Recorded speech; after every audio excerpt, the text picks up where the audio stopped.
All right, so it's 7 o'clock on Monday, April 1st, 2019. I'll call the meeting to order, and the first thing we'll do is stand for a moment of silent reflection.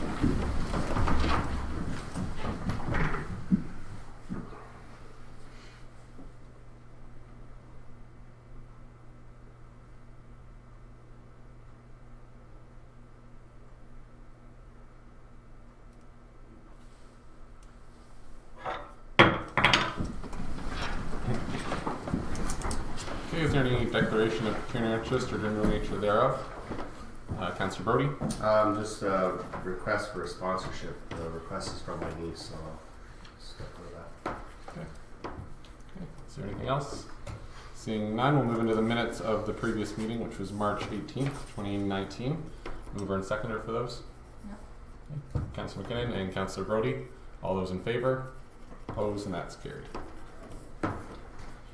Okay, so we have several delegations for us in front of us this evening. So at 7:05 we have a presentation to council from the CAO of the County of Middlesex, Bill Rayburn, and also from myself as the warden of the County of Middlesex. However, Bill's going to take the lead on that one, as this is the first visit from to the lower tier. So I'm going to be learning as to what Bill's wanting me to say for the upcoming three visits that we have this week, and then the remaining ones. This is the first one on the agenda. And we did not rehearse. No. I saw the presentation, probably yesterday or something. Yeah, so I don't even know what I'm going to do. Okay, it's a wild card. Okay. So anyways, following that at 7:20 we have the Strathmore Middlesex General Hospital. 7:40 we have Julia Reddick from Lambton Shores Lightning with a request for sponsorship. And at 8 p.m. we have Hilk Baker?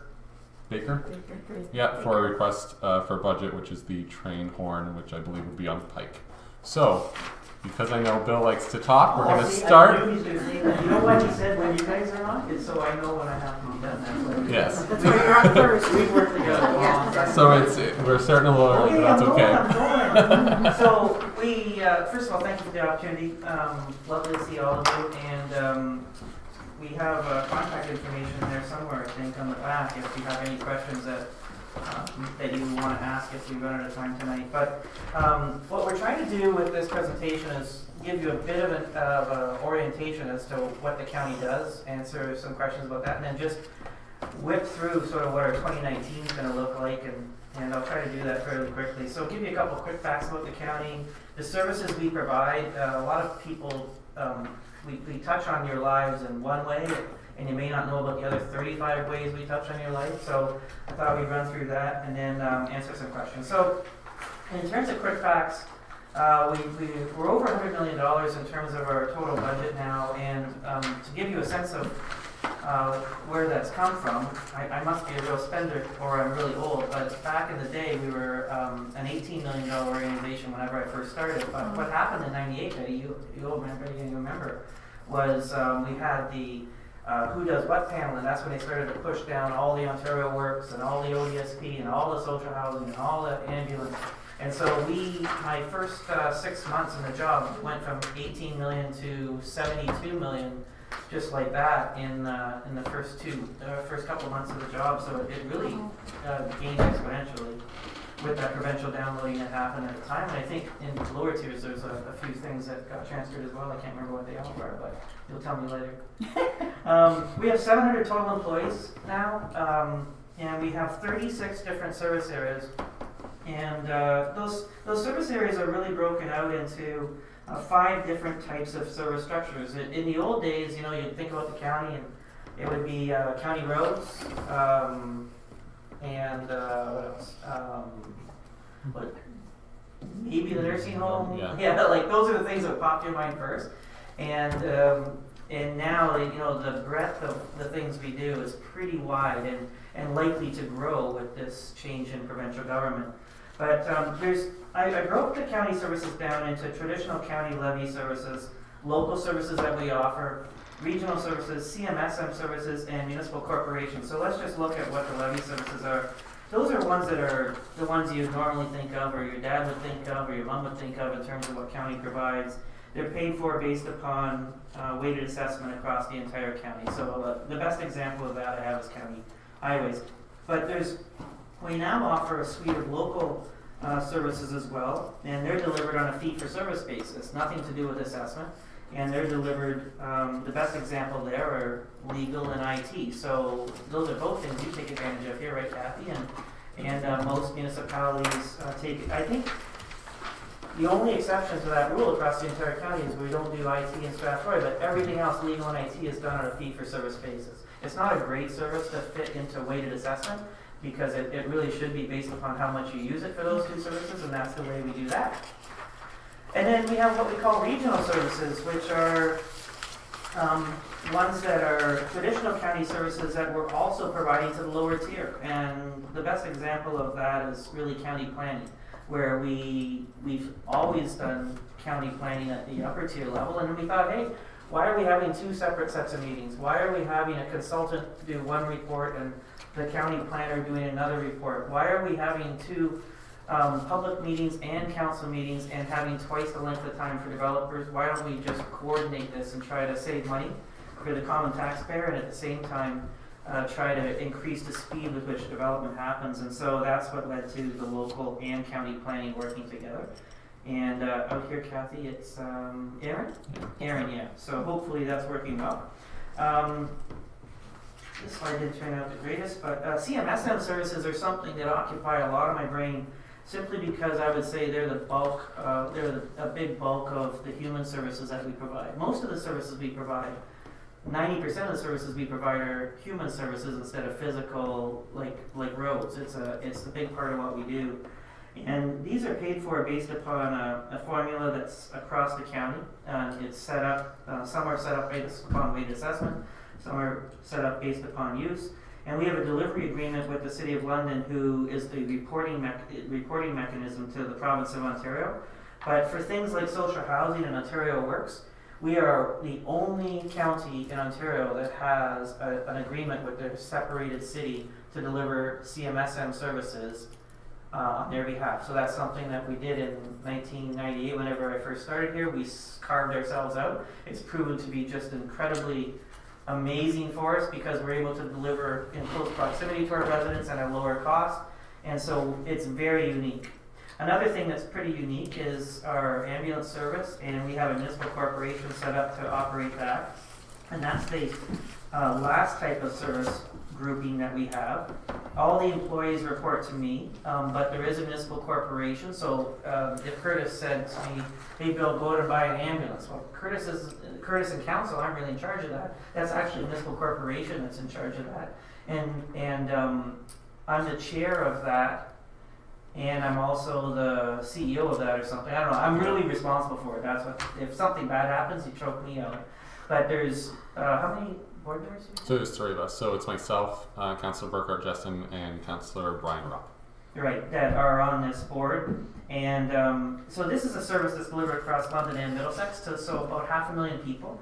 It's one of the largest land ambulance services in the province. I think it's it's the third largest maybe.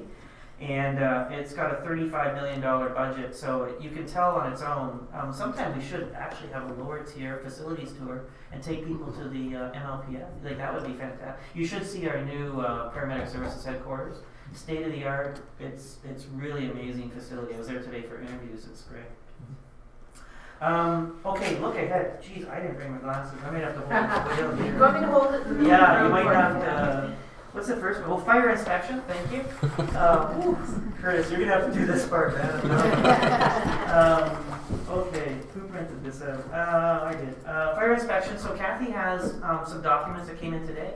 I think it's going to April 15th meeting. Long story short, what happened was we were looking at whether one municipality, two municipalities started to ask the question, did we delegate or transfer fire inspection to you? When we look back at these old documents, we had some municipalities that said, we'd like the county to do this service for us. Some of them transferred it properly. It was just all over the map. And so when we looked at this, we said, well, this isn't telling us anything, because now you can transfer or delegate. It doesn't tell us anything. So let's go back and do this again and make sure that's what people want to do.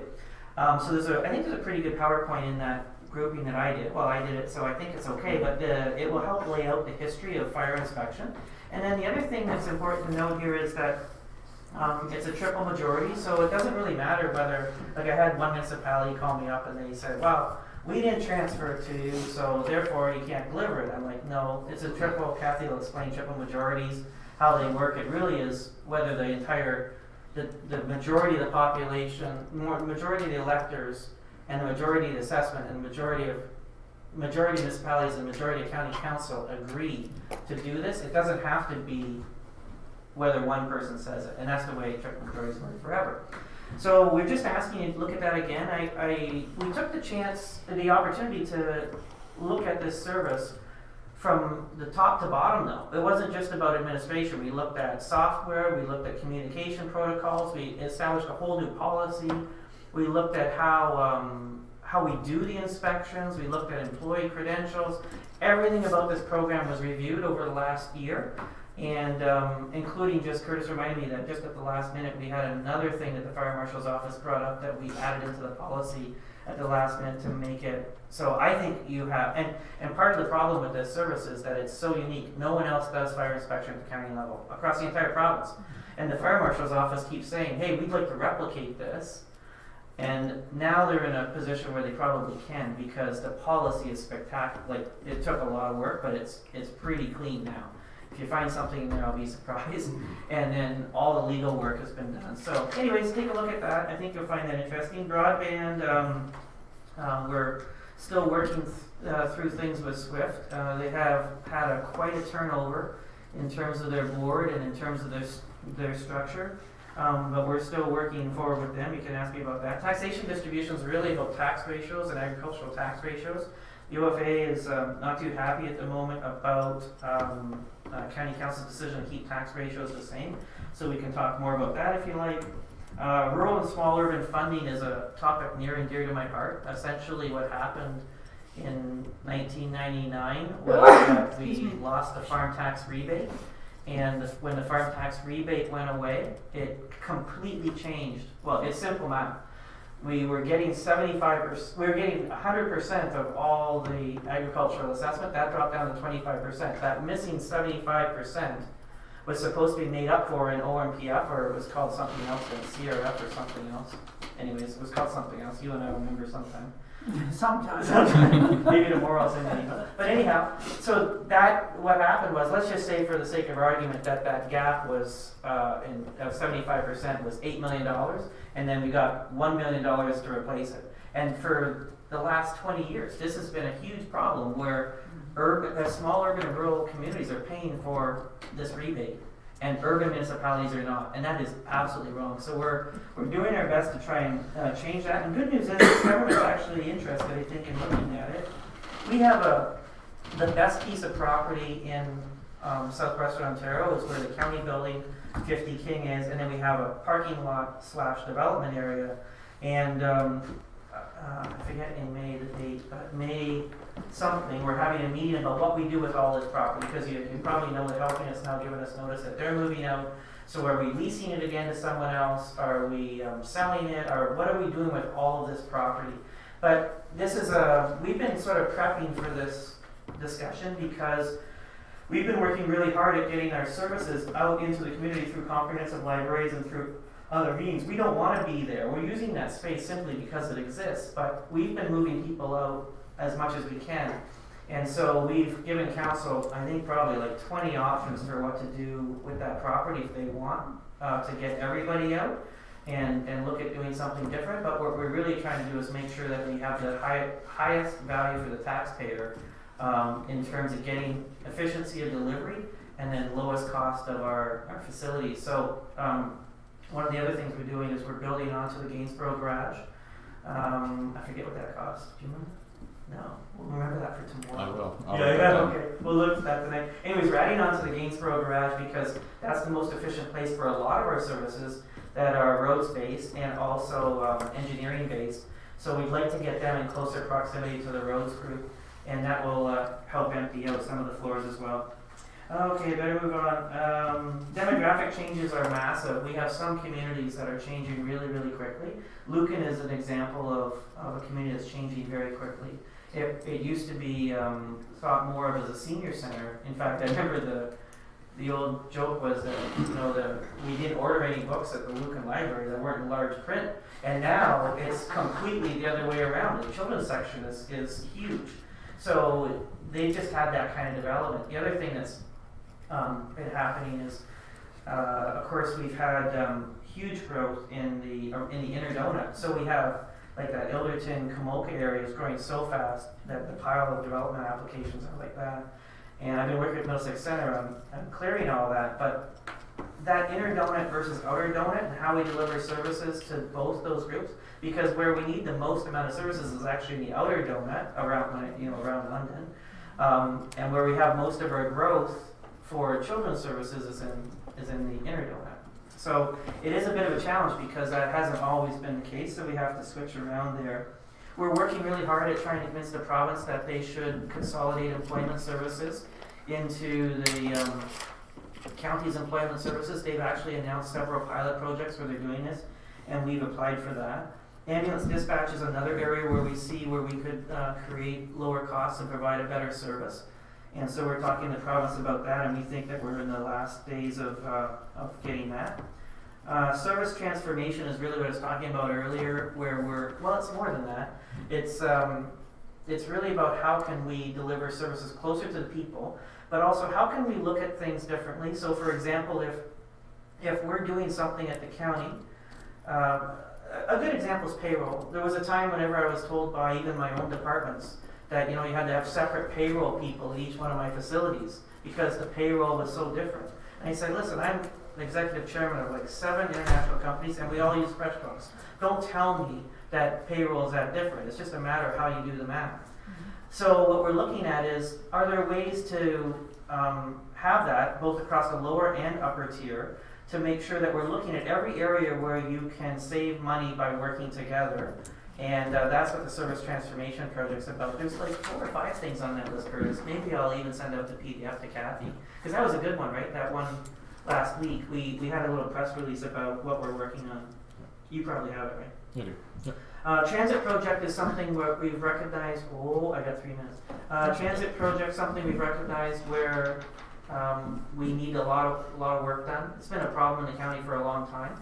But we know that running a big bus down low density roads is not a solution that's sustainable. So we've been working on what we call a micro transit solution. You'll learn more about that over the next couple of weeks, but we're piloting it in Dorchester if we get our transfer payment agreement approved. And I think you're going to really like our micro transit project because it's targeted at our vulnerable community, which are our people on assistance, our seniors, our students, our working poor. That's the group. I think I got them all. So you'll learn more about that. Library review is something we're doing, a complete top to bottom review this year of all of our library services. And so you can follow along. We're just at the capital stage now looking at how we deal with, actually it's really important for your committee. We're going to invest quite a bit of money into Strathroy Caradox library, because that's your library too, I guess, theoretically. And it's the closest one, I guess, right? And so we're investing quite a bit into that library because it was our first comprehensive library, and it is busy, like beyond busy. You go in there on a Tuesday, you won't even get in the front doors because there's people lined up. It's that crazy. So, especially this time of year, Service Canada, Service Ontario, all of that stuff, it's nutty. So we're really changing sort of how it flows, adding more hours for early on to use the dark space that's out there whenever it's not open. So that's early on implementation. Another thing, we're really looking at areas where we have growing youth populations, and it's like preschoolers we're talking about. I said youth, but I'm really talking about preschool populations. So we're 2 major investments. One is Strathroy in the early on program, another one in Ilderton. You're going to see new construction / renovation in both of those sites to welcome the early on program into the comprehensive libraries there.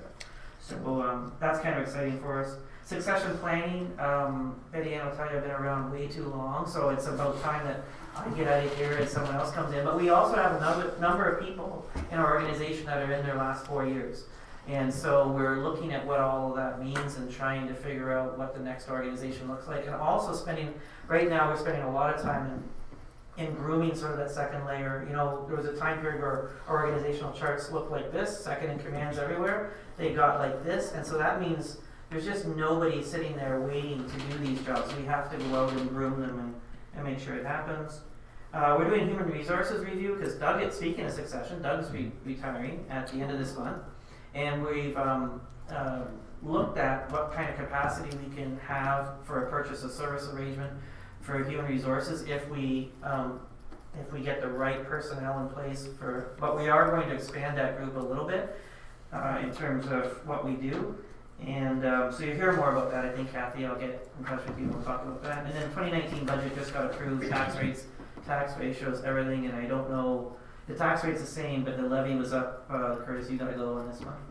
You know? I'm not sure. Oh, man, I was counting on you. I'm sorry. It But I must- can tell you that It's such a low number, you yeah. can't remember. the Central Garzo, it's budgeted for $1.4 million. Is what Oh, it is. that's pretty good. That's cheaper than I thought. Yeah. Oh, that's good. Yeah. It's budgeted for that. That's not in yet, though. No, Okay. that's what the budget is. All Yeah. right, let's hope. Okay. 1 minute over, so Oh no, you're okay. Is there any questions at all for Bill? A lot of information. yeah, sorry about that. Maybe we gotta do this better tomorrow. Like we got a lot of work to do. Is tomorrow the one we have 2 or just the 1? No, Wednesdays. Wednesday we have 2. Okay. But this is a really important. Well, you got the worker here. Yeah, He I know, knows any everything questions? except how much the budget went up. The budget itself went up, yes, Yeah. but the tax rate did not. All right. But anytime you want, just text, email, do whatever you need to do. Be glad to touch base with you. Nice to see you. Thank you. Good to see you. Thank you. Thanks, Tom. Yep. Okay, we'll be in touch. Good. Yep. Okay. I'll see you tomorrow.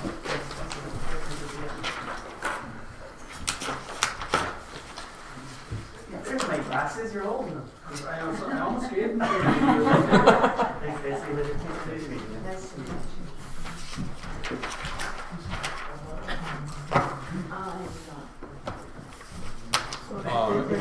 They're all considered out? Yes, they're all here for us.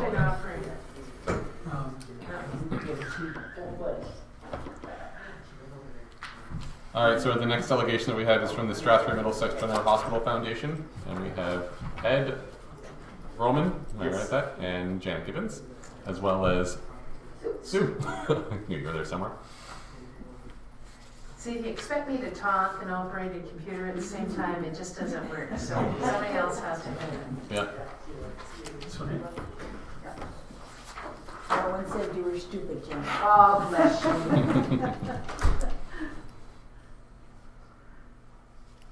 It's the projector on. You get to go from there? I just have to hit the part. Okay. We just need to get the power button on the. Oh, we have to turn power on. Yeah. See, and I haven't even started talking yet. I'm still not doing the technology right. I'm good now. I think so. Well, as soon as it fires up there, Oh, we okay. should be good to go. And when are we going to know that? Oh, this is, all right. There we go. There we go. Oh, my.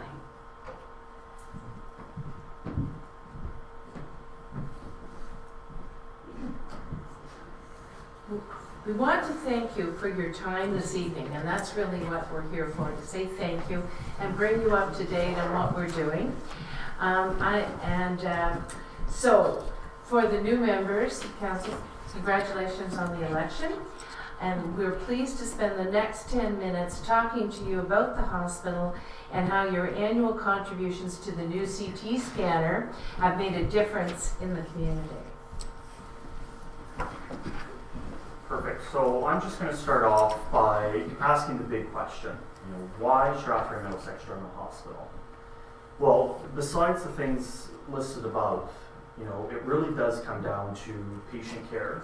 It comes to easy navigation for our patients, as well as you're more than just a number. It's getting that small town feel, small town care, but we're offering the services that bigger hospitals can offer with the type of equipment that we're trying to bring aboard the hospital to make sure that we're staying current, relevant, and offering patients what they need to come for. So in healthcare, section of the presentation, so 97% of all the patients who come to the hospital receive their care through the hospital itself, through SMGH. And that's really important. So that's showing that the majority of people who are coming to the hospital are getting the services and their healthcare needs met when they come. And furthermore, another important piece is that the government does not pay for patient care equipment. So that's something that is often a misconception, that the government pays for a lot of these type of upgrades and a lot of these needs, when in fact that isn't the case. So it makes it that much more important that in order to stay up to date and in order to stay relevant, that we're really reaching out to making sure that we can offer the people that use these facilities the type of care that they need. And with that, our growing population. So with the growing population, we're experiencing increased usage as these populations start to grow. So in order to, again, be able to stay on top of things, we need to make sure that we're able to service all these people as the population grows. So the SMGH value to the community. So we're trying to make sure that we're continually up to date, we're continually upgrading our services to, again, make sure that we're staying current and relevant, and that we're able to offer our patients the very care that they come to receive. And we need to make sure that the services provided are close to home. We need to make sure that everything that you go to a hospital to receive, all the type of care that you need to receive, that you're actually able to go and receive that type of care. And this also helps recruit physicians. Physicians want to come to a hospital and where they can grow, they can practice their specialty. And in order to do that, we need to make sure that we have the equipment and the resources available to them to do their job in servicing the very patients that we're here to serve. And then this also attracts new residents to our communities as well. A big thing that people look for when they come to these new communities or the small town communities is what type of hospital, what type of patient care can I receive if I move to these smaller town communities. And the thing we want to try and get across to all new residents moving to these smaller town communities is that you can get great patient care and that we are able to provide you with everything that it is that you need when you visit the local hospital. So just to quickly take a 3-year comparison in terms of Adelaide Metcalfe specific. So as we can see from 2015-2016, 2,500, just over 2,500 patients came through the door from the local community here. And then we fast forward to 2018 fiscal year, we can see that that has jumped 280 patients, so just over 11%. And my prediction is that that number is going to continue to grow as these smaller town communities start to grow, as we start to see a little bit of an increase in our aging population, but as well as in our growing population as well, new families starting to have children. So this trend is only going to go upward, and as we can see in such a short period of time, we are already starting to see the impacts of that increased patient load. And now I will hand it over to Janet again and take it from there. And as I said, we were really here to thank the council for their support for the CT scanner. The dollars from this community have really made a difference, and we want to show you how. So next slide, please. The CT scanner at the hospital will significantly reduce the wait times for the patients in our catchment area. Currently, patients have been referred to other centers such as London or Sarnia, which means increased wait times for the patients as well as patients there. So we are estimating at least 4,300 scans will be performed here in the first year alone. Priority 2 patients are the most seriously ill and must receive a CT scan within 48 hours. As you can see by the slide, we're at 100% for the priority 2 patients. We really do believe this has made a difference. Next, please. I understand that the doctors order CT scans for a very long list of reasons. They can detect bone and joint problems, complex bone fractures, tumors, cancer, heart disease, emphysema, liver masses. CT scans can spot it. and they can help the doctors see any changes. They can show internal injuries and bleeding, such as those, for example, trauma arising from a car accident, locate tumors, blood clots, excess fluids, or infections. That's just a partial list as I understand it. The doctors will use the CT scanners to guide treatment plans and procedures, such as biopsies, surgeries, and radiation therapy. The doctors can compare the CT scans to find out if certain treatments are working. For example, the scans of a tumor can show over time whether it's responding to chemotherapy or not. Next. So here is a pie chart indicating the top scans, CTs ordered and what they're used for. And it's kind of funny because 50% doesn't seem to fall within any of the above categories. We believe that a significant portion of that 50% really are joints, which you won't see in any of the others. But as you can see from that particular pie chart, it's a very wide-ranging amount of scans that are done for a variety of purposes. So, next please. The CT scanner can selectively increase or decrease the effects of some chemical substances in the body, making abnormalities clear on the images taken. For example, iodine is commonly used in X-ray contrast agents, and dual energy CT can selectively increase its effect to produce better images of blood vessels. That's called CT angiography.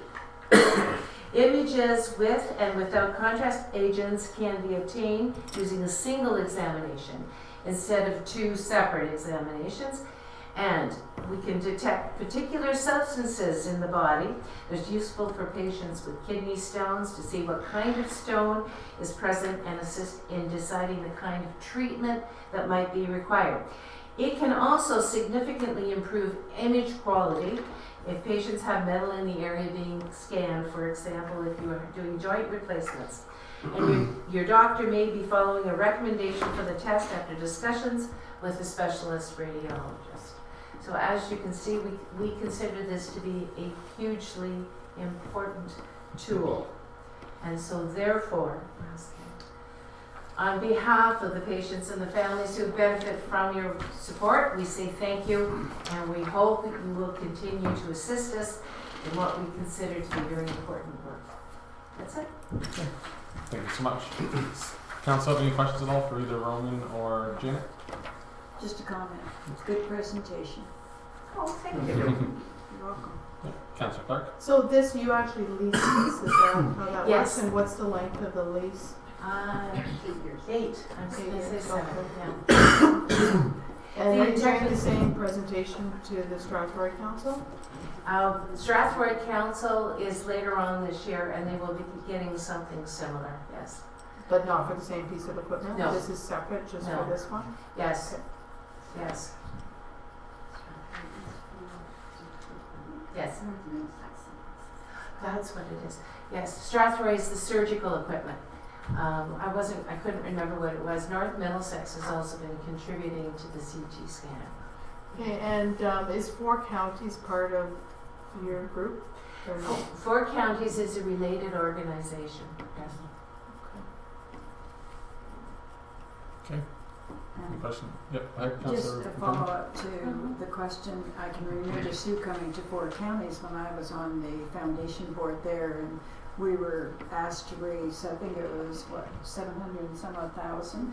We thought, oh my heavens, how are we ever going to do that? And we did it with Sue's help really quickly. I was amazed. So. Well, it's hard for us to know what the future is going to bring. Just like yourselves, there have been a number of changes coming out of Toronto, for example, and possibly Ottawa, so it's hard in the long run to know what our priorities are going to be down the road, but this is one that seems to be making a difference. Yeah, Councillor Clark? So you make mention of, just so I understand, you make mention of the Infrastructure Renewal Fund. So you've just chosen with that money to pay for the balance of the generator. That was, is that, or could you explain that? I'm not understanding that. I can't Oh, I can. personally. Yeah. I can. You go right ahead. Those are just as the county and municipal governments get particular pots of money for particular services. There's no choice. We apply for funding for something like the generators and must use that money for that. So when you put your request in, it's tagged to a Yes, specific exactly. item? Yes. Okay, so you don't have discretion how you can use No. that then? No, actually, and the reports are very detailed going back to the government as well. Okay. And they never give you any money at all? Sorry, I don't know a lot about this, but, Okay. so you only get money to pay salaries? Salaries, heat, hydro, maintain the building, like HERF funding, using an acronym, yes. Okay. It is only on very rare occasions that we would ever get money from the minister for patient care equipment. Something like an MRI or something like that will often be seen as funded, but we only have a CT. Even trays are not supplied by the ministry. You know, the bedside trays at the hospital? So many of those things aren't very glamorous, but dollars have to be raised for those. And something that looks like it's probably coming down the pipe very shortly are elevators. Again, something that's not really very glamorous, and that's something else that may in fact be tied directly to ministry funding. Like an Like the infrastructure generators, type yeah, thing, 'cause yeah, I mean, you but- have to have that. Yes, Yeah. absolutely. So it's Okay. it's a funny battle trying to get money and keep it all going. Just going back to Councillor Clark's question with the foundation and with 4 counties, can you explain the difference between the Alliance and the foundations? Mm-hmm. The Alliance was created about 15 or 20 years ago. It's simply a joining of the administrations and budgets of the 2 hospitals to provide efficiencies, just as Bill was talking about trying to save waste. So the 2 hospitals are part of the Alliance, but the 2 foundations are separate. And so for County's Foundation raises funds for that particular hospital, and all those funds stay there. Strathroy raises funds for the hospital in Strathroy, and those funds raised there or stay here. It is only in very rare occasions, like the first CT, that we come together to do joint fundraising, but it works for big projects. We try to balance things up Yeah. between them. Okay. So there's no other questions. Thank you so much for coming out, and I'm sure this will be on the agenda for our future budget meeting to decide what we'll do here in Adelaide Metcalfe. Thank you so much. Thank you for your patience.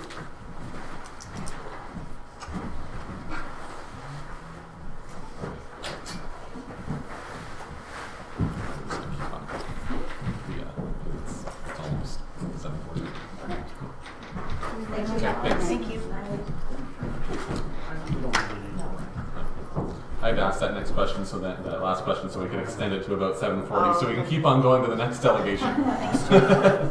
So next we have Julia Reddick here, and it's a request for sponsorship for the Lambton Shores Lake.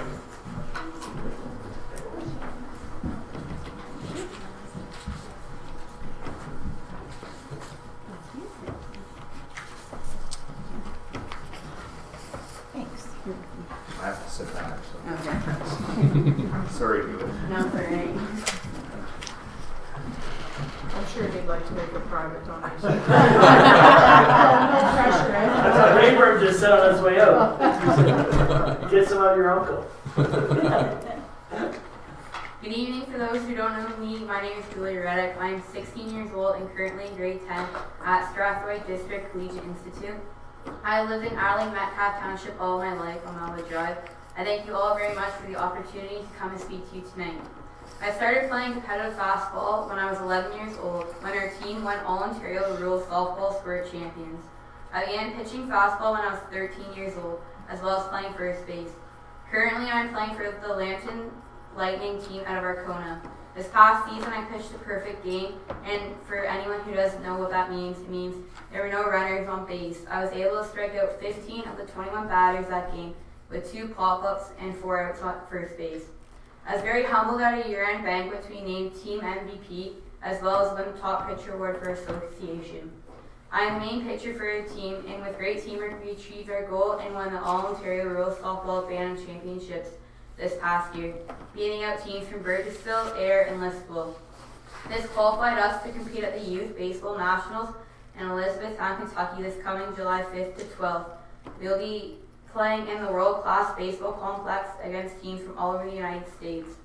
At this tournament, there will be American College Scouts watching at every game, as well as players picked for the All-Star game we played the final day of the tournament.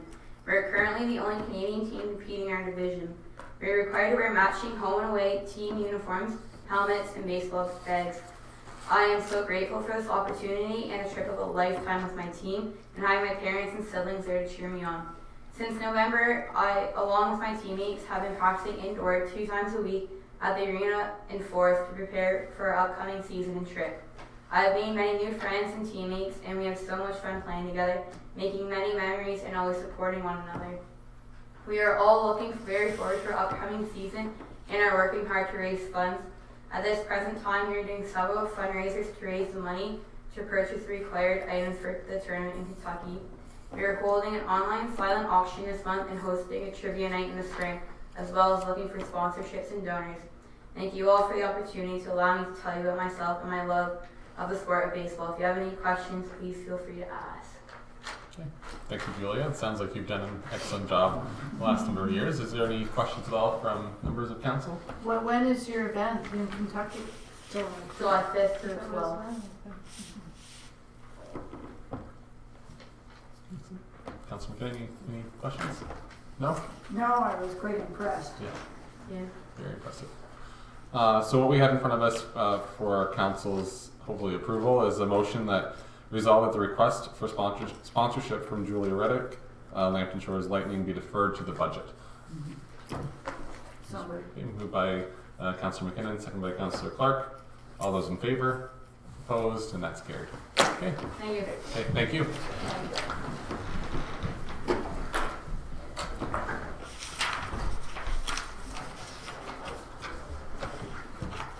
It's pretty impressive picture. No hitter, yeah. Okay. So continuing on in our agenda, we'll go into the correspondence, and the first section is the upcoming conferences, seminars, and meetings. So our next meeting is our budget meeting for Tuesday, April 9th at 6 p.m. And then the emergency management meeting, which is for Wednesday, April 10th at 10 a.m. And then our next regular meeting is Monday, April 15th, 2019. And then the Municipal Association banquet is on April 29th, 2019.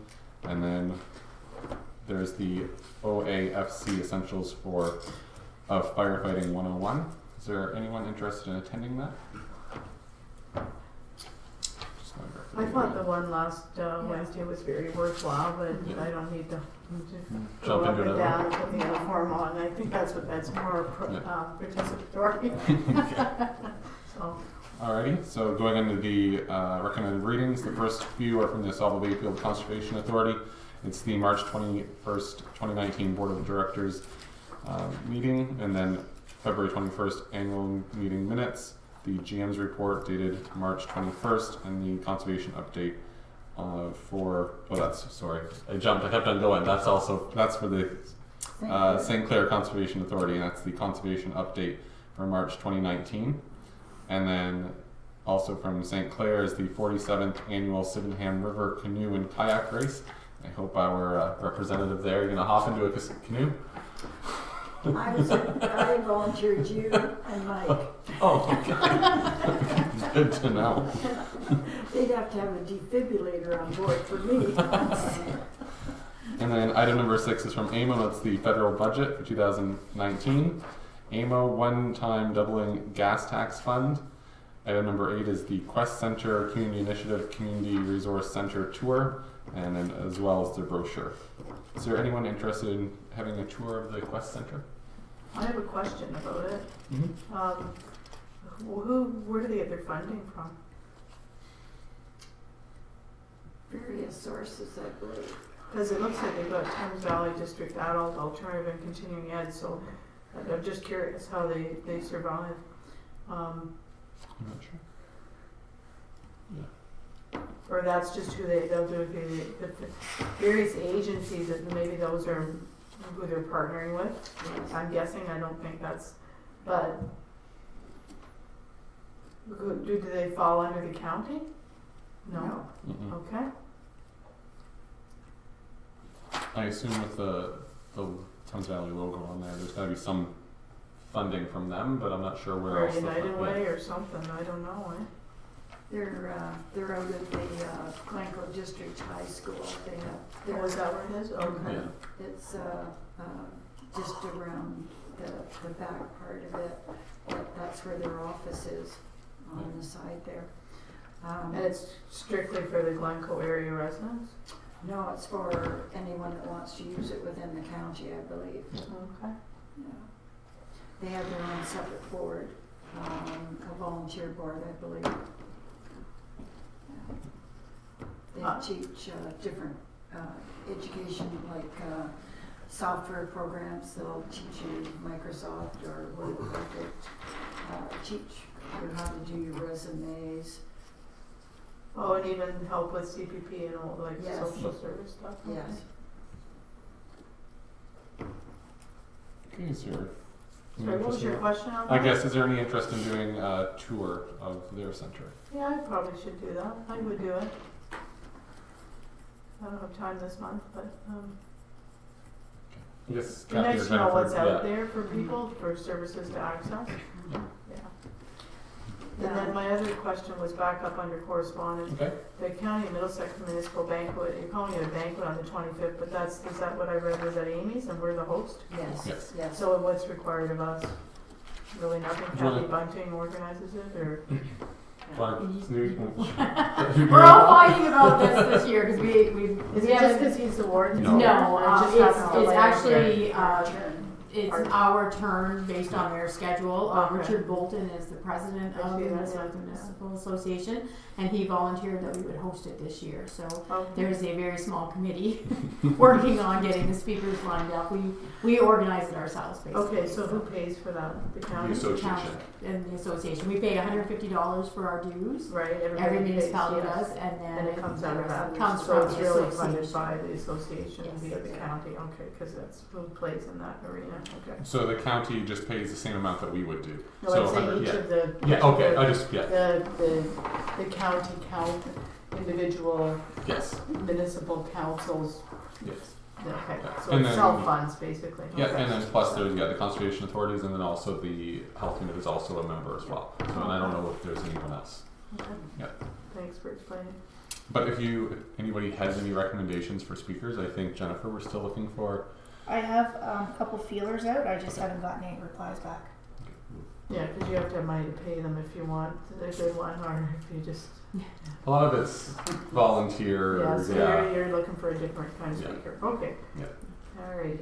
So I'll keep anyone that who's in mind. interested in attending, if they can let us know, because we do have to I'll send go. in a sheet ahead of time so they know that they have enough seats available. Sure, I'll go. Yeah, I'll likely be attending. I'm not so sure. Okay. It's at 8 in the morning, isn't it? Something like that, did I 9 read to that? noon. Yeah, Registration's at 8:30 is 8:30. very good. It's usually done by 1:30, 2 o'clock. Excellent. Okay. And I'll do that, but Kathy will put me down. Okay, if is there any other questions? Yeah. Just on that point, usually the host municipality does provide sort of a token gift to all those that are in Speaking? attendance. Or- oh, in attendance. Yeah. We've discussed that, and we're not doing that this year. Oh, okay. It's not in the budget. I would say if we had something already in a whole bunch of boxes we wanted to get rid of, Yeah. for example, we do have mugs that we could give away. I've got a box of mugs at home, yeah. Just saying, We like could those randomly- boxes over there would be perfect. How many do you have? We have a few dozen. Even if you didn't give them to everybody, just a random, Yeah, Yeah. Yeah. put them beside the coffee station and say, see what happens. Yeah, First come, fill it first up, served, yeah. fill it up, and take it home. Yeah. Or what we could do is you could say if they wanna make a donation, and then we could give that money to the Women's Rural Resource Center or something like whatever, that. yeah. Then not keep the money. Okay. I don't know, it's just an idea. Excellent. Okay, is there any other questions for correspondence? There isn't a motion to resolve that council receive and file the correspondence items CC1 to CC8. Councillor Brody and Councillor McKinnon. All those in favor? Opposed? And that's carried. Okay, moving to our staff reports, and our first one is from our Public Works Manager, Jeff Cable. Good evening, Mr. Mayor. The report I bring forward is based on a petition that I received about a week and a half ago. So Mr. Ralph Southern presented a petition to the township to have Napier Road between Melwood Drive and Winter Drive, including the streets in Napier, to be paved or hard surfaced. A bit of the background: there is 34 signatures on the petition. They include residents from Napier, members of the Presbyterian Church, as well as the Masonic Lodge that is in Napier. The distance of all the roads included in the petitions are roughly around 3,000 meters, which is about 3 kilometers. Includes 16 homes, 3 businesses, the church, and 3 community organizations, and I included the municipal garage as a community organization. The daily traffic count in 2018 was 149 vehicles,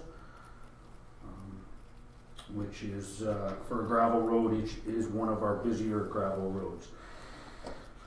So when looking at the petition brought forward, I know in the township's strategic plan, one of the priorities the township has is to increase the number of township road surfaces in the municipality. Definitely with this petition, with the traffic count, the number of homes and the businesses, it does warrant to have a look at it, in my opinion. I also wanted to make sure that in conjunction with this, in 2019, I do plan to bring forward a report on the condition of the bridge in Napier, bridge number 10. And it divides this road in half, basically. So I think part of the evaluation of whether Napier should be paved or not, we have to discuss the bridge there also. So, because I think it all has to work together there. So, financially, an evaluation can be done in normal operations. That's not an issue of any financial impact. There would be a large impact on if it was determined to hard surface the road. An exact figure, I can't really put an exact figure on it until we actually look at whether the road needs upgraded to handle the hard surface. So, so a little bit more engineering should be done before an exact figure goes on that. So my recommendation is that resolve that council receive the petition to hard surface Napier Road as presented by myself, the Public Works Manager, and resolve that council direct staff to evaluate Napier Road for hard surfacing, and that a report be prepared and presented along with the bridge number 10 report later in the year. Okay. Is there any questions at all from council? Councillor Clark? The traffic count of the 149 vehicles, was that done by you guys, or was that somebody on a lawn chair that's part of the petition? Well, I don't know. No, through the mayor. Last year we purchased traffic counters. Right. It's part of our system now. We're going to count traffic on So all the roads. yes, Yeah, so okay. that is a program we started last year. So then is that all, is it kind of like Pikes Hydro where it's cut through traffic? Is that what's happening there, or like, because that seems like a lot of cars for that strip. Mr. Mayor, I can't really comment on the exact nature of the traffic. There is, the businesses, the houses. I don't really want to comment. I'm just not sure exactly. I didn't know. I don't know, like, Yeah. because that goes out to county roads, right? So I was just curious if it's a cut through from out, like people coming, like Rokeby or whatever, and then cutting through, or I wouldn't think it would be, eh? Napier Road's not really a through road to anything. No, so that's why I just think 149 is a crazy number. Yeah, and it also, to a point out too, with the bridge there, the commercial traffic's non-existent because the bridge can't take the tonnage. So that 149, in my opinion, is residents of the municipality using that road. In one day. Yeah, that's what the. Sounds like a kid on a bicycle going back and forth. To me, it just sounds like, sorry, it sounds like a big number, that's all. And through the mayor, I agree that we would do another count this year, and I don't rely on just 1 year's worth of counts, because you do get that, you could have someone out there driving back and forth. Yeah, you probably do, Yeah, so, well, no, because I find that just is unbelievable, because the church is not, it's only on Sunday and it's closing, so that's one less, and the Masons only meet once a month. And the count would have been done on a weekday, while we're here. Okay. Just to make sure, because it's recorded, church is not closing. Oh, it's not closing? No. Oh, I heard it was, sorry. No. Okay, thanks for clarifying. Okay, we have 2 motions in front of us. The first one is to receive the report. Councillor McKinnon, seconded by Councillor Brody. All those in favor? Opposed, and that's carried. And the next is to resolve that council direct staff to evaluate the New Pier Road for hard servicing, and that a report be prepared and presented along with the Bridge 10 report. Councillor McKinnon and Councillor Clark. All those in favor? Opposed, and that's carried. Is there anything? Look at it all at once. I mean, yeah. I agree 100%. Okay, is there anything else, Jeff? No, we're kind of just in transition. Just to give a brief verbal update, we've both landfills we've been using. We opened a new cell up in Metcalfe, which was used on the weekend. We've started grading the roads. We've started sweeping some of the intersections. I know we had a little bit of snow on the weekend, which is kind of in between activities. But yeah, no, we're just kind of getting geared up for spring, so it's kind of a nice feeling. So. Is the load limit off now, or when does it come off? May? Through the mayor, it comes off May the 1st. So okay, so is it half load now or something? Yeah, okay. This one you need to have. Yeah, well, I was going to say, because I thought someone said it was over, and I thought it can't be, because now is when it's tricky. No, this is the pretty important. This is the worst time, yeah, exactly. Okay, thanks. Okay, so moving on to the next report. It's from our clerk, Jennifer. Thanks, Mayor Smith.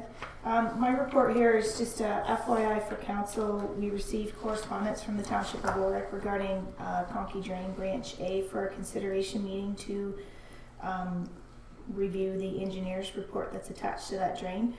We do have roads, and we do have a resident that is being assessed on that drain. And attached to this report, there's a map outlining where the drain is between Township of Warwick and Township of Adelaide Metcalfe. And there will be financial costs to the township pending the outcome of the quarter revision, which is not scheduled to date. And my recommendation is resolve that council receive the consideration meeting Conkey Drain Branch A staff report is presented by myself, and resolve that council request staff attend the consideration meeting for Conkey Drain Branch A at the Warwick Community Center April 15th at 4 p.m. So Jim goes to that, right? Or no? We have the public works manager as he's being assessed through the roads, and Jim as the representative, just to have the correlation between the engineer and the drainage superintendent. Okay, so we need a motion to receive the report. Councillor Brody and Councillor McKinnon. All those in favor? Opposed, and that's carried. And then a motion to resolve that council requests staff to attend the consideration meeting for the Conkey Drain Branch A at the Warwick Community Center April 15th, 2019 at 4 p.m. Okay, Councillor Clark and Councillor McKinnon. All those in favor? Opposed, and that's carried. If I may, through the mayor, for the quarter revision, which will be the next step once it's determined what the action is for the drain report, someone from council will need to be appointed to sit on the quarter revision as a representative from this municipality. So we will, for the quarter revision, have a councillor that will need to attend the meeting.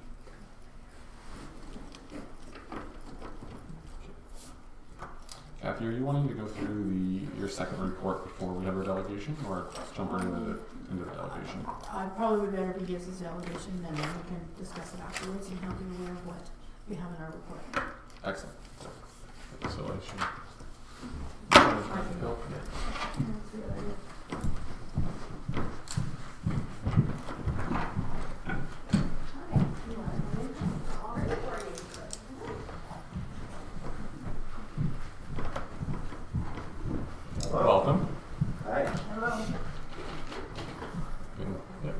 seats there.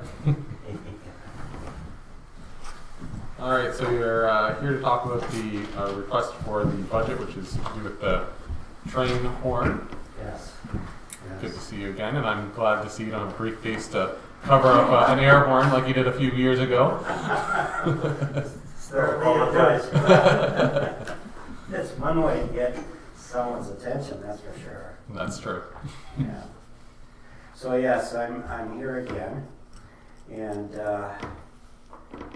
just asking council to bless those who live in the community of Strathroy, on the fringes of Strathroy and on Kerwood, and in between, that nuisance train doesn't keep on blowing.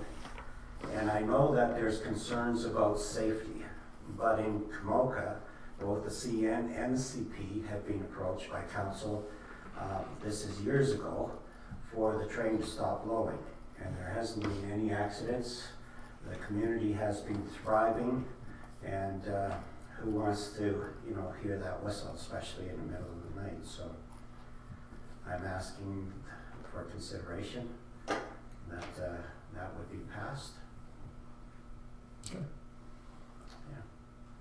It's my friend William who's come along with me for support. Excellent. Thank you. Is there any questions or comments at all from council members? How many trains a day would go by there, just out of curiosity? Or I guess it depends on the day, maybe it changes, but I'm just curious. I wouldn't be surprised there's 20 to 25. Is that right? The same trains that run all through Strathroy, of course, the track runs straight through. And we've approached Strathroy Caradoc as well in the past, and they had considered it. Again, we have to look into it, work it out with the railways.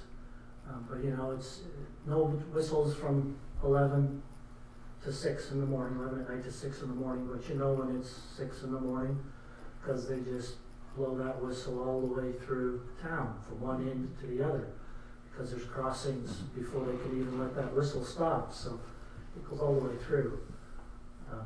I'm not sure why they haven't done it yet, but we're talking with them as well. And of course, Adelaide Metcalfe, it blows 24 hours around the clock. It doesn't stop at 11, between 11 and 6 like it does in Strathroy. Yeah, and Pike Road is just on the edge of Strathroy. Is there any other questions at all from council? And it's not the, if you don't mind me asking, so it's not the CN or the CP or whoever uses that line, it's not their decision? Like it's at all? Like Actually, it's up to council here to advise them of what you want. Oh, okay. Yeah. Is that part of the letter that's tagged along with this then? So are you done with the report from staff, or? Yeah, not that far. Okay, that's nice. Councilor McKinnon, do you have any questions or comments? No, we talked, I think, each election time, and I can appreciate Help's concerns. Yeah. How long's your house been there? I remember when you built it. It's been there July 2011. 2011, okay. Yes, that's when we moved in. Yeah. I remember that because the day we moved in, my dad passed away. Oh. And he always said, "You don't have to move to Strathroy for me, son." And it was like he was prophetic. The same day. So. Oh dear. But I'm coming on behalf of the community as well. As you know, I had petitions signed right down the road, and there wasn't one person that says, "Oh, yes, please." And then I went to Kerwood, and there was a meeting at Kerwood, and they all said yes. Oh, wow, that would be fantastic. That'd be great. And I'm going, well, what's so fair about Kamoka and CN or CP? And they had to spend a lot of money. What we have in our community is we have the wigwams, we have the lights, we have updated bing, bing, bing, bing, and it's electronics, very loud now as well. So, I mean, we're all set, but Kamoka had to spend $168,000 for each track to have these wigwams. And they went forward with it, with even those costs, so. Another thing that really impressed me was I traveled throughout Europe, and those wigwams, they only go down half. These here go across the road and even further. So in order to get around it, if you ever wanted, you really have to squeeze around it. But in Europe, they're like half, right? And there isn't one train that blows in Europe, even with all the traffic and all the pedestrians, and it's got a lot more, you know, population per, you know. Yeah. Okay. Just a question. So we have Kerwin Mill, we'll have School Road, and we'll have Pike Road. Yes. That's the only three, correct? Yeah, School, so school doesn't have the wigwam, but they don't have that, do they, School Road? I think they do. Yes, they They do. do. I'm They pretty do, sure but they they do. do, okay, I don't go down there often enough to know. Yes. Yeah. And then we also share on We'll share Sexton, Sexton. which is just a stop sign. Yeah. Oh, I don't know where that is, okay. It's, yeah. Our township. Oh, it's Yeah. way down, Yeah. okay. Same line. Oh, okay, oh, all right. Well, if you wouldn't have that, I would say, yeah, like the old westerns, you know, you better blow the whistle, right? Yeah. But, Okay, if there's no other questions from council, thank you very much for coming, and just so you know, there is a report from staff with regards to this with a recommendation. So I would say, if you want to, stick around in the audience to see how that goes and what the recommendation is. stick around. Yeah, if you want to, yeah. Just so you can hear the discussion. Okay, so we're going to continue on with our staff reports, and the next one is our CIO treasurers. Do you want me to start with the train crossing lines? If you want to. Okay, I'll switch to CIO Treasurer report number 2. It's the stopping train whistles at public grade crossings report. The previous councils have received presentations from Mr. Baker at 27900 Pike Road to stop the train from whistling at the crossing on Pike Road every year since 2012. In 2016, council allotted funds in the budget to have all railway crossings inspected at the same time as the biannual bridge inspection. The railway crossings are Kerwood Road, School Road, and Pike Road. I missed Sexton there, but there is one at Sexton. It is shared with Warwick, so it has special circumstances we'd have to discuss with them. The inspection was to ensure that all the crossings met the minimum Transport Canada standards to request that the train whistle not be sounded. At that time, if a crossing did not meet the standards, the municipality would be required to improve the crossing to the standard. Council advised Mr. Baker that the issue would be reviewed upon submission of the report from the engineer. The railway crossings were inspected in 2016-2017. However, the inspection carried out was for other required compliances and didn't specifically address the train whistling situation. There are specified requirements that we'd have to meet. We have since investigated the Transport Canada requirements to proceed with a request to have the train stop whistling, and attached to your report is the most recent guideline, which was dated March 21st, 2019. There is no financial impact for staff to find out if the request is feasible. Costs will begin to incur if an engineer is engaged to complete an assessment of the crossings. Recommendation is that council accept the report on the stopping train whistles at public grade crossings, and that council direct staff to contact the operator or operators of the railway line and investigate the feasibility of the request to stop the train whistling at the Pike Road crossing, and that a representative of the railway line be invited to attend a council meeting to discuss railway crossing safety. Is there any questions or comments from council?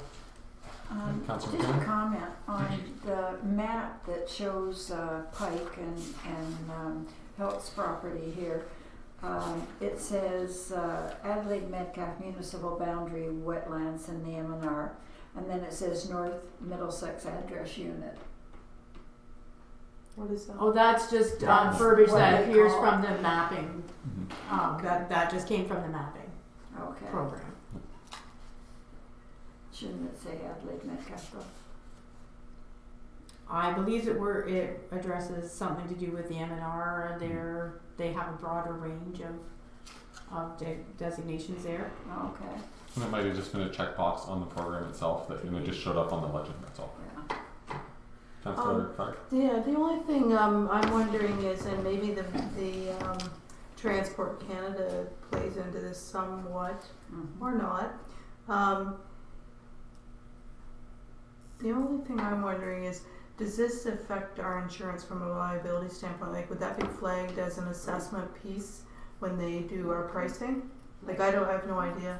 That was something we would need to investigate to see if there would be any impact on our liability. Yeah, but I'm just saying, because then there'd be a budget piece in there, like if the premium goes up or whatever, just to know what it could be, right? So, Okay, any other questions? Councillor Brody, anything? I was just reading through the steps here on Transport Canada, but they're fairly vague, which I can understand. So, but it has a contact spot in Ottawa, correct?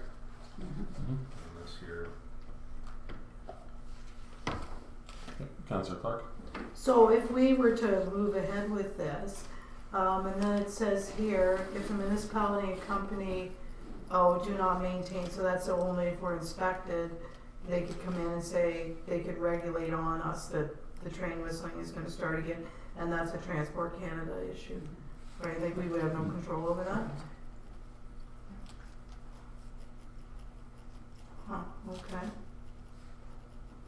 And we would have to notify the public and have a consult, yeah, it says here too.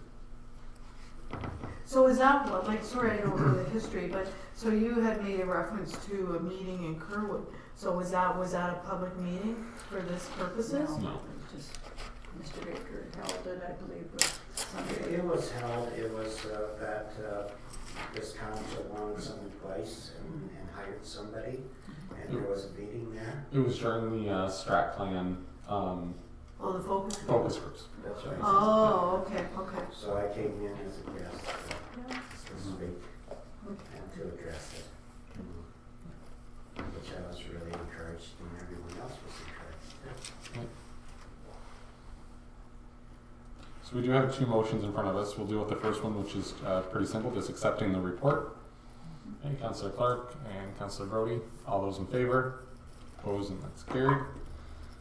And the next one, which is directing staff to contact the operators or operator of the railway line and investigate the feasibility of the request to stop the train whistling at Pike Road crossing, and that the representatives of the railway line be invited to attend a council meeting to discuss the railway crossing safety. So moved. Okay, moved by Councillor McKinnon, seconded by Councillor Clark. Any further discussion? Just a comment, it looks like there is, it's very vague statement, but it does look like you can follow a path, I guess, to see, but I guess I'm okay with if there's a path to go down, we can entertain it, I think.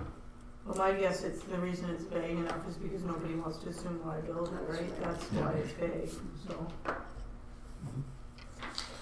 If I could, I'd just recommend one addition to the motion, and it's just to also include the Kerwood Road crossing as well. Yes. Being that those two crossings are both in residential areas, Yep.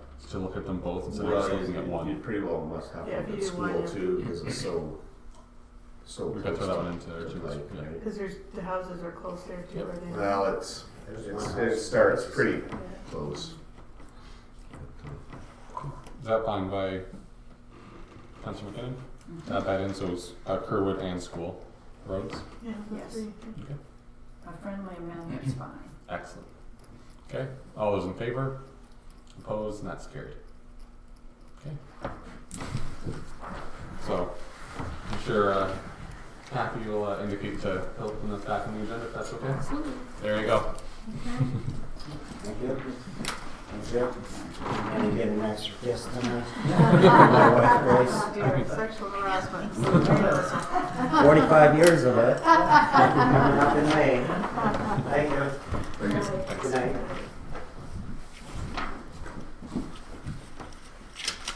Alright, we'll go back to your first report. Thank you, Madam Smith.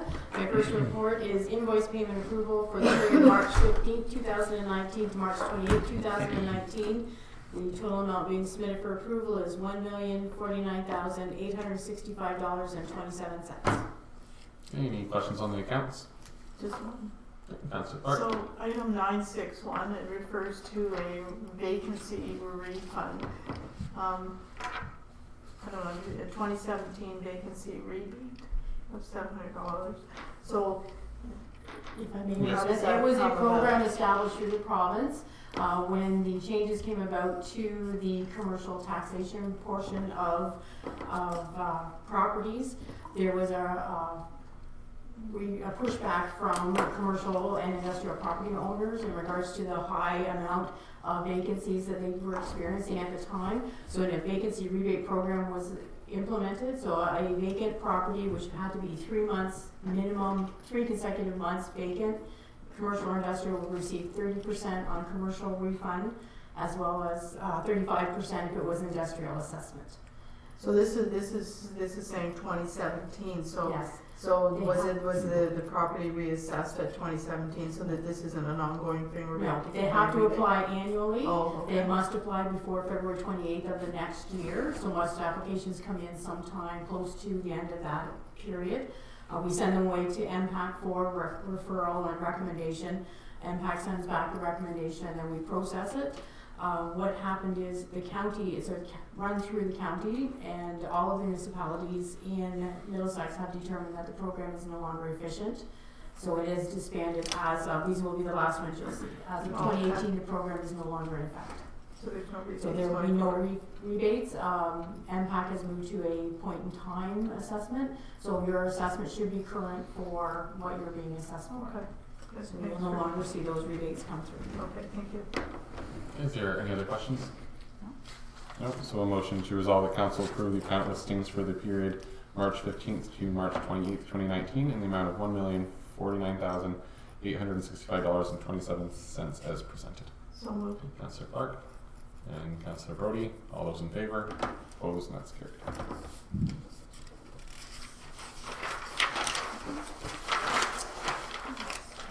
Report number 3 is on the feline overpopulation. Staff was advised by council members that complaints regarding the number of cats roaming in Kerwood are being circulated. The previous council received similar requests. I had been requested to bring a report forward on previous action taken. As you'll see, on August 21st, 2017, the council of the day received a presentation from Vicki Kyle of the Glencoe Animal Shelter in regards to cat populations and what you can do. She spoke to the expense of a neutering program to keep the cat population under control and the 5 to 7 time year frame involved to get the under control. She also advised that larger municipalities are undertaking such programs as well as maintaining voluntary registries of cats. Council received my report on the regulating of cats at the time. Only Strathroy Caradoc had a voluntary licensing program. Council had taken no action to create a registry and no additional directives were given regarding the cats. From this meeting, the Middlesex London Health Unit was contacted regarding a report of one resident keeping a large number of cats. The Middlesex London Health Unit conducted an investigation and took action they deemed appropriate. Unfortunately, the resident continues to harbor and feed many cats. The current agreement with Vicki Kyle does not include pickup or keeping of nuisance cats. The Glencoe Animal Shelter will accept cats that are taken to the shelter provided they have room. Financial impact, an implementation of a neutering program is expensive. In addition to the fees for the neutering, we have to have some sort of registration program to know whose cats they are and where to return them to. And if the program is for feral cats, the cat must be caught, contained, transported to and from the vets, as well as cared for prior to release. From previous investigations into cat control programs, there are very few shelters that take cats in with no costs attached. Arrangements would need to be made to have the cats picked up and sheltered until an owner is located, somewhat similar to a dog licensing program. So the recommendation is that you accept the feline overpopulation report as presented and that you direct staff to further investigate municipal cat control bylaws and report back to council. Discussion? Councillor Clark? So one of the things we talked about at the last meeting when I raised the issue was that I did speak with the health unit, and it sounds like he didn't follow up by contacting someone at the office here. So I can call again in the morning to see why he did not do that and to prompt him to do that. The other thing is that when I spoke with him, he said that there are areas where you have an urban concentration where they do have a bylaw that says no more than 3 cats or whatever the number is. Because I'll tell you right now, if this was in Buttery Creek or something, you'd have some pretty excited people here. Like, they wouldn't stand for this, right? So, anyway, I think, and I've gotten a package tonight that was waiting for me here, and I've been sent pictures of cats all over the street and in people's backyards. So I think we have to move ahead with it, and you're going down the right road, I think. So that's all I can say for now. It's a process. I mean, it takes a while, but I will undertake to call the health unit in the morning again. Councillor Brody? Just a opinion or a comment, I guess. Like, this talks about a neutering program and everything else. I mean, that is going to be very hard to monitor, enforce, everything else. Like, you know, to me, the easiest way to have a bylaw of so many cats, period. Because, I mean, if there's no support from a dog kennel, it's obviously not a cat kennel. How are we going to enforce anything other than a number, maximum number bylaw? I mean, yeah, what are we gonna do? Have our road guys going and collecting the cats and driving the bike? Like, that's not. They don't have time for that. It's not feasible. It's not feasible. Okay. Councillor McKinnon? Yeah, it's a difficult bylaw to enforce, and for people, even if the road department were to go out and say, you know, how many cats do you have? Well, I have 1. Well, who do these 5 or 6 cats belong to? Well, I don't know. But it's going to be expensive. I can appreciate the problem that they're having, but I think it's going to overwhelm us with the cost to enforce the bylaw. Well, I think sometimes the only way people can understand a bylaw is if there is a financial component to it, whereby they're issued a fine. And you pay a fine a couple of times and you'll understand real well. Or you would be encouraging, you would want the cats off your property, and you wouldn't encourage them if there was a financial component to it. That's what I think anyway. But you know, we have to have somebody that's going to be able to enforce that too. So yes, then that takes time and resources, and I get that. But I think if you had sort of a, what do you call it, like not a bee but like a dedicated time where this was a focus for a couple of weeks or whatever, just to say, okay, to send the message that this is not okay. So anyway. Yeah, and I would tend to agree, as much as it will take a lot if we go ahead with the bylaw or whatever the process is going to be. It's something that needs to be done. I know that I've been contacted a lot over the last number of years, and then even recently during the whole election campaign, it's not just one resident, it's many that are, they're just one person just willing to speak out and say, hey, there's an issue. So it's a matter of, I think there's a section of the village in Kerwood that are saying there's too many cats, something needs to be done, somebody needs to take the step. So, well, to your point, Curtis, even though this package is from one individual, I actually have 3 different individuals that have called me. One didn't call me but spoke to me directly when I was at the grocery store. So it's not one individual. No, it's many. It's there's 4 for sure that, and then there's always people that complain but don't want to say anything too, right? So. Yeah. And I think this is, as much as when you're looking at property standards, who wants to move into a residential area if there are several cats or whatever it would be? There's also that aspect as well. So we can also tie this into the strat plan of property standards and improving the residential area, whatever it would be, because if people are they're voicing those concerns. So yeah, Councillor McCann. Could we direct the staff to look at some of the veterinarian clinics in the Strathroy area and see if they have a program that if someone brings in a cat, that they won't charge them full price? I know they do that in London for barn cats. If you take in a barn cat, they'll charge you maybe $20 for neutering. Yeah, so to that end, the health unit told me that because we actually have a neighbor who bought a farm, and with that farm came 20 a million cats in the barn. So that individual is out of their own pocket driving these cats into Strathroy and getting them dealt with. So the health unit had told me to tell him that the London East Village Veterinary Clinic offers a considerable discount. I don't know what that dollar amount is, but yeah. So there are places around that offer that. So that might be something that we can investigate. Like reach out to the A vet. little bit more. There's 2 vets in Strathroy, right? One by the A&W, or there's 3? I think so. Caradoc Animal Clinic over by the A&W. Yeah. And then Bridges. Well, maybe just 2. 2, I think. Yeah, the one because the Morleys are gone. Yeah. Cherry and Bobby Morley. Okay. So let's deal with the first motion here, which is just to accept the report. Okay, Councillor Clark and Councillor McKinnon. All those in favour? Opposed, and that's carried. And then the next one there, which is resolved that Council directs staff to further investigate municipal cat control bylaws and report back to Council.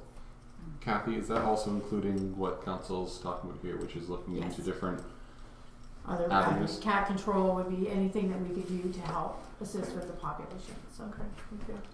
Okay, mover and seconder for that. Councillor Brody and Councillor Clark. All those in favour? Opposed, and that's carried. Steve, say what you need is this.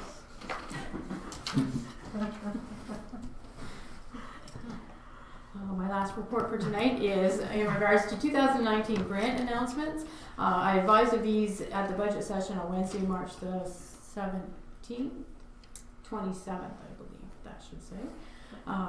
It's about the announcements, and this is just to give you the background and the information on it. The 2019 Ontario Municipal Partnership Fund will be $602,800, a reduction of 15%, or $106,300 over 2018 allocation. We will receive a one-time payment of $308,554 in unconditional funding to support small and rural municipalities' efforts to become more efficient and reduce expenditure growth in the long term, and to help modernize service delivery and reduce future costs through investments in projects such as service delivery reviews, development of shared service agreements, and capital investments. And then we also received notification from the Association of Municipalities of Ontario that the Federal Gas Tax Fund will receive a one-time transfer which will be flowed through to municipalities. The amount to be received will be in addition to the 2019 allocation of $90,705. The additional one-time amount is expected to be equal to the total amount the municipality received in 2018, which we received $96,444. As of the date of this report, no confirmed amount has been received. I've just provided you copies of the attachments of the information as received, and we will incorporate the 2019 budget allocations in 2019 allocations into the budget. Council will be discussing those at our next budget meeting on April the 9th, and the recommendation is that you receive the report for information purposes. Okay, mover and seconder. Councillor McKinnon and Councillor Brody. All those in favour? Opposed, and that's carried. Is there anything else, Kathy? No. Okay. Do we have anything for other business? Seeing none, we need a motion then to resolve that Council and the CIO Treasurer and the Clerk move to closed session under or pursuant to Section 239 2B Personnel Matters and D Labor Relations or Employee Negotiations at 8:30. Somebody want to move that? Okay. Councillor Clark, Councillor Brody, all those in favor? Opposed, and that's carried. Thanks, Jeff. See you, Jeff. See ya. Okay, so we just ended the closed session at 9 p.m. and we just have the one item for the Verizon report. Jennifer? Yep. Thank you, Mayor Smith. Resolve that staff proceed as directed in closed session. Okay, mover and seconder, Councillor McKinnon and Councillor Brody. All those in favor? Opposed, and that's carried. Okay, with that, we just have our bylaws. So the first one is resolve that the third and final reading be given to bylaw number 9, 2019, the zoning bylaw amendment for Z01, 2019 for Bryant's, and that the bylaw be signed by the mayor and clerk and the corporate seal be attached. Councillor Clark, Councillor McKinnon, all those in favor? Opposed and carried. And then that all three readings be given to bylaw number 33 of 2019, confirm council proceedings, and that the bylaw be signed by the mayor and clerk and the corporate seal be attached.